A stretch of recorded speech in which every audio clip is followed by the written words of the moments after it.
Good morning बच्चों।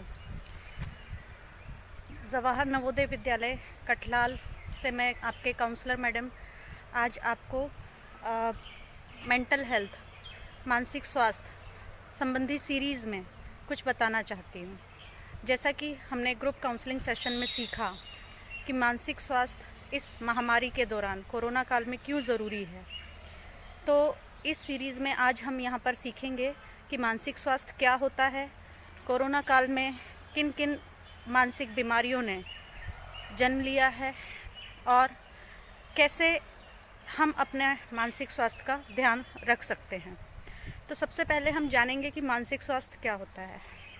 मानसिक स्वास्थ्य WHO वर्ल्ड हेल्थ ऑर्गेनाइजेशन ने कहा है कि जो व्यक्ति अपने डे टू डे रूटीन के जो स्ट्रेसर्स होते हैं, तनाव होते हैं, उसमें अच्छी तरह से समायोजित करके प्रोडक्टिव वर्क कर सके, वो व्यक्ति मानसिक रूप से स्वस्थ है। अर्थात कि यदि हम अपने रूटीन वर्क को बहुत ही अच्छे से कर पाते हैं और जो भी दिन प्रतिदिन के तनाव हैं उसमें समायोजित कर पाते हैं, तो हम मानसिक रूप से स्वस्थ कहे जा सकते हैं।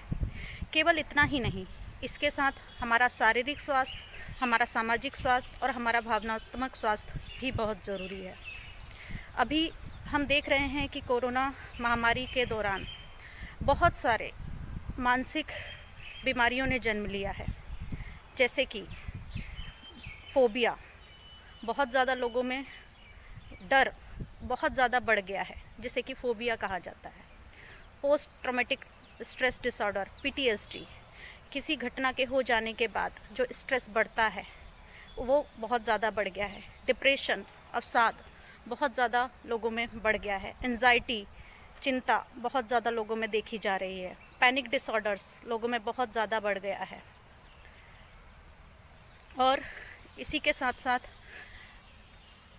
कई लोगों में सुसाइडल टेंडेंसीज़, सुसाइडल थॉट्स का होना, इवन केवल थॉट्स का ना होना, सुसाइड अटेम्प्ट्स भी देखे गए हैं।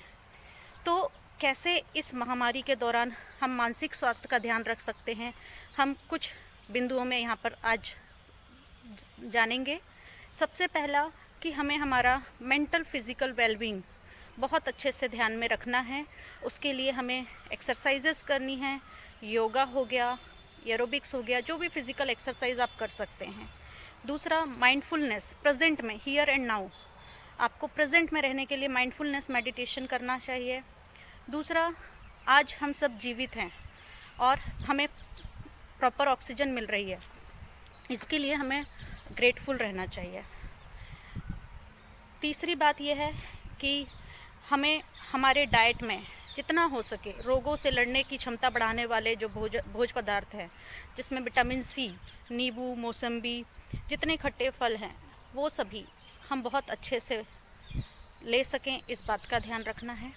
चौथा, कि जितना हो सके नेगेटिव न्यूज़ जो हमारे आसपास हम आए दिन सुन रहे हैं मीडिया के द्वारा या अपने रिलेटिव्स के द्वारा, उससे दूर रहने की कोशिश करना है। हमारी अवेयरनेस के लिए, हमारी जानकारी के लिए जितना ज़रूरी है केवल उतना ही जानना है, ना बहुत ज़्यादा नेगेटिव न्यूज़ सुनना है, ना ही बहुत ज़्यादा नेगेटिव न्यूज़ स्प्रेड करना है।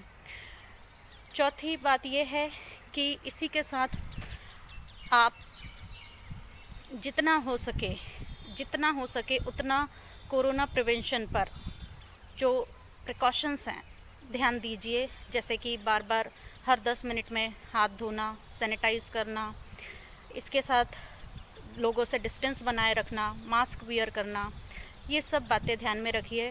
और यदि कभी भी आपको ऐसा लगता है कि आपके विचारों में, आपके भावनाओं में किसी तरह की कुछ गड़बड़ी है, चिंता, डर, तनाव, अवसाद जैसी स्थिति जन्म ले रही है, तो बेझिझक अपने स्कूल काउंसलर से ज़रूर बात करें। धन्यवाद।